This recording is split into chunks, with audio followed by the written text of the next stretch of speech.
Janus Accidentus.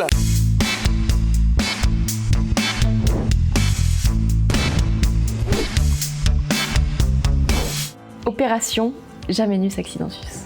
Une opération, comme son nom l'indique, qui tente de se mettre en place au sein d'une société et qui vise à atteindre un niveau jamais égalé dans le monde en termes de sécurité. Parce que nous avons une priorité devant laquelle nous ne reculons pas. La sécurité. La sécurité. La sécurité. Jean-René, il est comptable donc chez Bâti-Résias. Et lui, au début, il ne se sent pas du tout concerné par le thème de la sécurité. Il y a Francis et Mona qui viennent le chercher pour lui proposer justement ce fameux projet Janus Accidentus. On recrute une équipe pour le Janus Accidentus. C'est un projet de réflexion sur la sécurité. Trop sympa de proposer, mais vous savez, nous, la sécurité, c'est plutôt la sécurité des comptes et la santé financière de la boîte. Mais on fait tous partie de la même structure. Mon personnage va se lier avec des personnes avec qui il a jusque-là pas vraiment eu l'habitude d'échanger, notamment une alternante et puis un comptable, alors que lui est conducteur de travaux, donc c'est l'alternante et les nouvelles, le comptable, c'est pas quelqu'un qu'il a l'habitude de côtoyer beaucoup. À la base, c'était une volonté de changer un peu.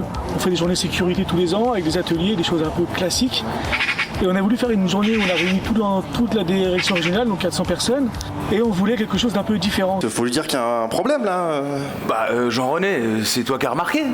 Ah oui, non, mais c'est pas moi, je sais même pas ce qui cloche, c'est pas mon métier. Ah, d'accord, mais bon, après 15 ans de boîte, même comptable, les règles de sécurité, tu devrais les connaître. On voulait quelque chose de dynamique, de positif, d'humoristique et un effet miroir. Donc le challenge a été respecté. Ok, alors, est-ce que vous êtes prêts à aller dans tous les services pour embarquer toute la boîte? Oui. Go! Alors Mona, elle est alternante. Et donc ça se voit qu'elle vient de débarquer un peu dans la boîte. Et en fait, ce que je trouve intéressant dans l'évolution de ce personnage, c'est que justement, il évolue.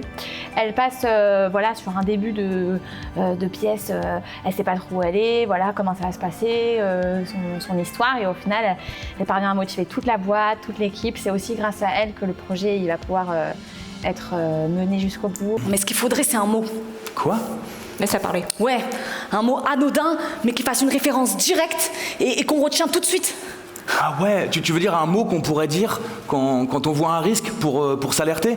Même son manager ou son directeur ou sa directrice? Ouais, c'est ça. Chaud. Ouais, mais ouais, Jean-René, on pourrait dire chaud. Et l'autre, il répondrait cacao. C'est ce qui nous a fait le plus tilter, nous, quand on a préparé les spectacles avec Théatricité, c'est le chaud cacao. On avait beaucoup de doutes, on avait beaucoup de craintes, et ça a pris. Et ça a même pris encore dans la petite scène qu'on jouait après, où quand on a dit chaud, dans la public, ils ont dit cacao, alors que c'était même pas prévu. Un mot pour décrire le spectacle, ce serait engageant. Mise en abîme. C'est un travail collectif. C'est de l'engagement. Fédérateur. Ok, vas-y. Chaud.